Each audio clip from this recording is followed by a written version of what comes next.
द्वितीय विश्व युद्ध में जापान के आत्मसमर्पण के बाद कोरिया प्रायद्वीप को 38वीं समानांतर रेखा के आधार पर दो हिस्सों में बांटा गया। उत्तरी कोरिया सोवियत संघ के प्रभाव में रहा और दक्षिणी कोरिया संयुक्त राज्य अमेरिका के प्रभाव में।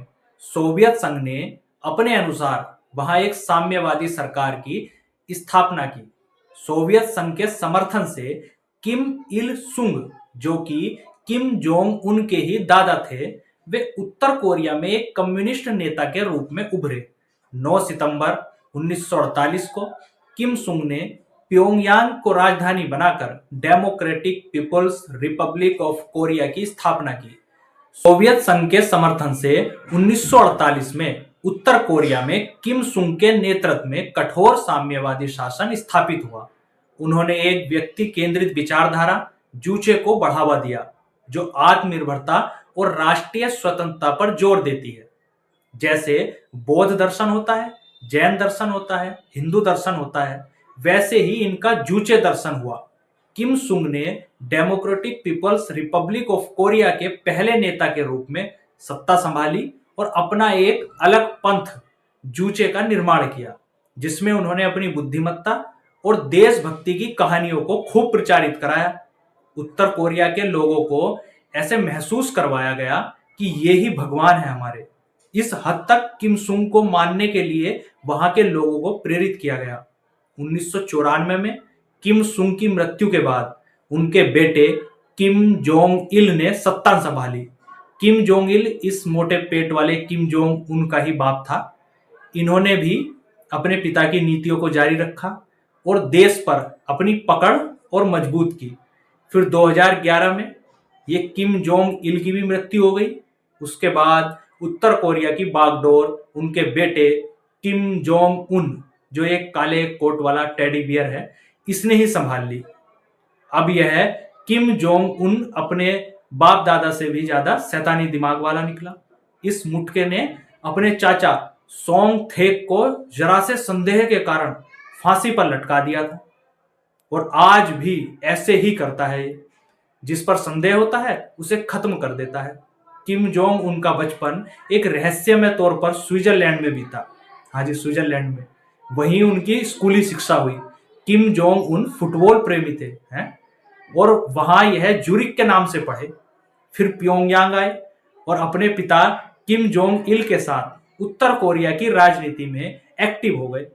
साल 2009 में किम जोंग उन ने एक चीयर लीडर रही री सोल जू से शादी की। तो नाम इनके कैसे होते हैं। फिर 2011 में एक तानाशाह के तौर पर उत्तरी कोरिया पर काबिज हुए। आज उत्तर कोरिया दुनिया के सबसे दमनकारी और रहस्यवादी देशों में से एक है। सिर्फ इस सनकी की वजह से आज वहां व्यक्तिगत स्वतंत्रता के नाम पर सिर्फ सांस लेना बचा है। वैसे सांस भी इसकी मर्जी से ही ले पा रहे हैं, क्योंकि यह जब चाहेगा कि इसका कोटा पूरा हुआ सांस का, निपटा देगा। किम जोंग उनका पूर्ण नियंत्रण है वहां के लोगों पर। कैसे कपड़े पहनने हैं, कैसा खाना उनको खाना है, बालों की कटिंग कैसी रहेगी, सबकी इतना कंट्रोल है इस किम जोंग उन का उत्तरी कोरिया पर। यह कंट्रोल क्यों बन पाया? क्योंकि सत्ता पर कब्जा पहले इसके दादा का, फिर इसके बाप का, अब इसका है। इसके बाद इसकी बहन किम यो जोंग या फिर इसकी बड़ी बेटी किम यू ए को उत्तर कोरिया की सत्ता मिल जाएगी, क्योंकि आजकल इसकी बेटी किम यू ए राजनीतिक और सैन्य प्रोग्रामों में खूब देखी गई। बाहरी दुनिया में भी फोटो आई उसकी, जबकि उत्तर कोरिया में किम जोंग उनकी मर्जी के बगैर कोई भी फोटो सार्वजनिक नहीं हो सकती, क्योंकि वहां सोशल मीडिया भी नहीं है और इंटरनेट वगैरह पर भी इसकी पाबंदी है। न तो वहां इसकी मर्जी के बगैर कोई फिल्म देख सकता, न गाने सुन सकता। अर्थात मनोरंजन भी बस उसी तरह का कर सकते हैं जैसे ये जनाब चाहेंगे। उत्तर कोरिया के ऐसा बनने की सबसे बड़ी वजह रही किम जोंग उन के परिवार यानी किम राजवंश को देवता का दर्जा प्राप्त है, और यह दर्जा इसके दादा किम सुंग ने ही दिया था खुद को, और उन्हें देश का सर्वव्यापी और सर्वशक्तिमान नेता मान लिया गया था। किम सुंग और किम जोंग इल यानी कि इस मुटके के बाप की भी और दादा की भी बड़ी बड़ी मूर्तियां पूरे देश में बनाई गई, जिनके देश भर में पूजा होती है। उनके चित्र हर घर और सार्वजनिक भवनों में प्रदर्शित किए जाते हैं और उनके जीवन और उपलब्धियों का झूठा प्रचार कराया जाता है। नागरिकों को इन नेताओं के प्रति पूर्ण निष्ठा और श्रद्धा दिखाना जरूरी होता है। जूचे विचारधारा को देश के प्रति एक नागरिक के लिए मानना जरूरी है, जो किम जोंग उन के दादा ने ही चलाई थी। उत्तरी कोरिया की सत्ता सूचनाओं और व्यक्तिगत विचारों तक पर पूर्ण नियंत्रण रखती है। बाहरी दुनिया से संपर्क लगभग पूरी तरह से प्रतिबंधित है। लोगों को केवल वही दिखाया जाता है जो किम जोंग उन दिखाना चाहते हैं। अपने नागरिकों के जीवन के हर पहलू को नियंत्रित करते हैं, जिसमें वह कहाँ रहते हैं, क्या करते हैं, यहाँ तक कि वह क्या सोचते हैं, यह भी शामिल है। किम जोंग उन इतना रहस्यमय जीवन जीता है कि कभी कभी तो यह समझ नहीं आता वह जिंदा है या मर चुका। वह कहीं मीटिंग में मौजूद है तो वह स्वयं मौजूद है या उसका कोई डुप्लीकेट मौजूद है। जिस मीटिंग में किम जोंग उन शामिल होता है, उसकी कुर्सी और मेज को डीएनए विशेषज्ञों से सफाई करवाई जाती है, ताकि फिंगरप्रिंट तक न किसी के हाथ लगे। और ना ही कभी विमान में सफर करता है।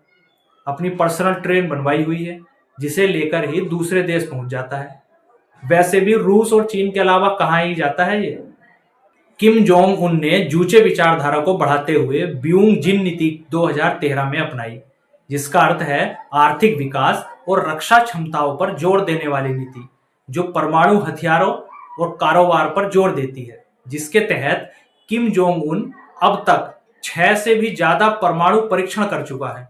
एक मिसाइल परीक्षण तो किम जोंग उन ने अमेरिका तक को लपेटे में ले लिया था। ह्वानसोंग 15 नाम की यह मिसाइल उत्तरी कोरिया से छोड़ने पर अमेरिका में व्हाइट हाउस तक पहुंच सकती है। किम जोंग उन जहां विलासिता भरा जीवन जीते हैं, हॉलीवुड की फिल्में देखते हैं, खास तौर पर तैयार हुई शराब का आनंद लेते हैं, वहीं उत्तरी कोरिया के आम नागरिक भूखमरी और यातना भरा जीवन जीते हैं। लेकिन फिर भी डर और भक्ति का मिश्रण उनकी सत्ता को अब तक टिकाए हुए है और शायद आगे भी टिका ही रहेगा।